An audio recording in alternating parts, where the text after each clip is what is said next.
আজকের এই এক্সপ্লেইনারে সবাইকে দারুণ এক উৎসাহের সাথে স্বাগতম। আইব্যাক বিডি পোর্টালের মাধ্যমে ইন্ডিয়ান ভিসা অ্যাপয়েন্টমেন্ট পাওয়াটা এখন আক্ষরিক অর্থেই সময়ের সাথে একটা রেস বা দৌড় প্রতিযোগিতার মতো হয়ে দাঁড়িয়েছে, তাই না? এটা শুধু সাধারণ কোনো অনলাইন ফর্ম পূরণ নয়, রীতিমতো একটা সুশৃঙ্খল মিশন। চলুন দেখে নিই কীভাবে এই পোর্টাল মাস্টার করে সফলভাবে একটি স্লট বুক করা যায়। ঠিক আছে, চলুন আজকের এই স্ট্র্যাটেজিক মিশন ম্যাপে কি থাকছে তা এক নজরে দেখে নেওয়া যাক। আমরা আলোচনা করব অ্যাপয়েন্টমেন্ট বুকিং মিশন, প্রথম ধাপ অর্থাৎ অ্যাকাউন্ট রেজিস্ট্রেশন, দ্বিতীয় ধাপ ওয়েব ফাইল আপলোড, সন্ধ্যা ৬টার বুকিং স্প্রিন্ট এবং সবশেষে পেমেন্ট ও চূড়ান্ত পদক্ষেপ নিয়ে।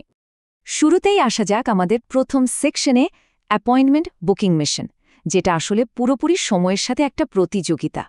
এখানে খেয়াল করার মতো দৈনিক ৩টে মাইলফলক আছে। বিকেল ৫:৩০টার আগে রেজিস্ট্রেশন আর আপলোড শেষ করতে হবে, ঠিক সন্ধ্যা ৬টায় স্লট বুকিং, আর সফল হলে পরের দিনই অ্যাপয়েন্টমেন্ট। কিন্তু সবচেয়ে গুরুত্বপূর্ণ বিষয়টা হলো বিকেল ৫:৩০টা বা সন্ধ্যা ৬টায় এই মার্ক দুটো কোনোভাবে মিস হওয়ার মানেই হলো সেদিনের মতো মিশন পুরোপুরি ফেইল্ড। এবার আসি প্রথম ধাপে, অ্যাকাউন্ট রেজিস্ট্রেশন, যাকে আমরা বলছি নির্ভুলতার পর্যায়। এখানে কিন্তু একটা বিশাল রেড ফ্ল্যাগ বা সতর্ক বার্তা আছে। পোর্টালের বিবরণ, যেমন ইমেল, ফোন নম্বর, ব্যক্তিগত তথ্য আর ওয়েব ফাইলের বিবরণ একদম হুবহু মিলতে হবে। যদি এই দুটোর মধ্যে সামান্যতম অমিলও থাকে, ব্যাস সিস্টেম সাথে সাথে অ্যাপ্লিকেশন আটকে দেবে। তাই নতুন ইউজারদের ডেটা এন্ট্রির সময় জিরো টলারেন্স নীতি মানতে হবে। এই সময়টা একেবারে স্মৃতিতে গেঁথে নেওয়া দরকার। বিকেল ৫:৩০ অ্যাকাউন্ট সাইন আপ আর কনসেন্ট চেকবক্স পূরণের কাজ এই কাট অফ সময়ের আগে যেভাবেই হোক শেষ করতে হবে।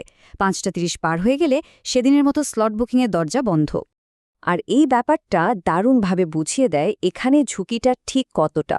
শুনলে হয়তো অবাক হবেন, একবার প্রোফাইল তৈরি হয়ে গেলে সেখানকার তথ্য প্রতি ৬ মাসে মাত্র একবার পরিবর্তন করা যায়। হ্যাঁ, একদম ঠিক শুনেছেন। তাই তাড়াহুড়ো করে সাইন আপের সময় ভুল করলে পুরো ৬ মাসের জন্য আটকে থাকতে হবে। প্রথমবারই নির্ভুল হওয়াটা তাই এতটা জরুরি। চলে যাচ্ছি আমাদের দ্বিতীয় ধাপে, ওয়েব ফাইল আপলোড এবং ডেটা এক্সট্র্যাকশন।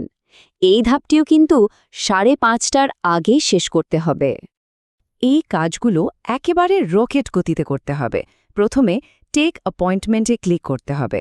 এরপর প্রাইমারি ওয়েব ফাইল আপলোড হওয়ার পর সিস্টেম নিজ থেকে কিছু ডেটা এক্সট্র্যাক্ট করবে। সেগুলো সব ঠিক আছে কিনা তা রিভিউ করতে হবে। আর সবশেষে পছন্দের আইওএক্স সেন্টার নির্বাচন করতে হবে। প্রসেসটা সিম্পল, কিন্তু দ্রুত করা যায়। ওয়েব ফাইলের নিয়মকানুন কিন্তু বেশ কড়া। একবার প্রাইমারি ওয়েব ফাইল সিস্টেমে আপলোড হয়ে গেলে সেটা কোনোভাবেই ডিলিট বা রি-আপলোড করা যাবে না। একদম নো ওয়ে। প্রথমবারই পারফেক্ট হতে হবে। তবে অতিরিক্ত ওয়েবসাইটের ক্ষেত্রে নিয়মটা একটু শিথিল। প্রয়োজন পড়লে ৩টি পর্যন্ত অতিরিক্ত ফাইল ডিলিট বা পুনরায় আপলোড করার সুযোগ থাকছে। সেন্টার নির্বাচনের পর স্ক্রিনে একটা কাউন্টডাউন টাইমার ভেসে উঠবে, যেটা উৎকণ্ঠা আরও বাড়িয়ে দেয়। প্রশ্ন হলো, ঠিক সন্ধ্যা ৬টায় আসলে কি ঘটে? কারণ এখান থেকেই শুরু হয় পুরো প্রক্রিয়ার সবচেয়ে দ্রুতগতির অংশটা, যার জন্য সারাদিন ধরে এত আয়োজন। আর এটাই আমাদের পরবর্তী সেকশন, সন্ধ্যা ৬টার বুকিং স্প্রিন্ট এবং এর বাস্তবায়ন। কাটায় ঠিক সন্ধ্যা ৬টা বাজার সাথে সাথে পোর্টালে আবার সাইন ইন করতে হবে। একটা নতুন ওটিপি আসবে, সেটা দ্রুত ভেরিফাই করে এক মুহূর্ত দেরি না করে টেক ইয়োর অ্যাপয়েন্টমেন্ট অপশনে ক্লিক করতে হবে। এই সময় সার্ভারে প্রচণ্ড চাপ থাকে, তাই ক্ষিপ্রতাই হলো এখানে সাফল্যের চাবিকাঠি। এখানে অবশ্য একটা দারুণ স্বস্তির ব্যাপার আছে। সিস্টেম নিজ থেকেই অ্যাপয়েন্টমেন্টের তারিখ হিসেবে পরের দিনটিকে বেছে নেয় এবং একটা অ্যাভেলেবল সময় সেট করে দেয়। মানে ডেট আর টাইম খোঁজার কোনো ঝামেলা নেই। শুধু দ্রুত ক্যাপচা CAPTCA পূরণ করে কন্টিনিউ বাটনে ক্লিক করলেই হলো। এবার আসছি একেবারে শেষ পর্যায়ে, পেমেন্ট এবং চূড়ান্ত পদক্ষেপের মাধ্যমে স্লট নিশ্চিতকরণ। এখানে আপলোড করা ওয়েব ফাইলের সংখ্যার উপর ভিত্তি করে ফি নির্ধারিত হবে। পোর্টালটিতে পেমেন্টের জন্য বেশ কিছু সুবিধাজনক মাধ্যম রয়েছে, মোবাইল ব্যাংকিং, কার্ড বা অন্যান্য অনলাইন অপশন। যেটা সবচেয়ে সহজ মনে হয় সেটা দিয়েই চটজলদি লেনদেন সেরে ফেলা যাবে। পেমেন্ট তো হলো, কিন্তু আইভ্যাক সেন্টারে যাওয়ার আগে এই চেকলিস্টটা একেবারে মাস্ট।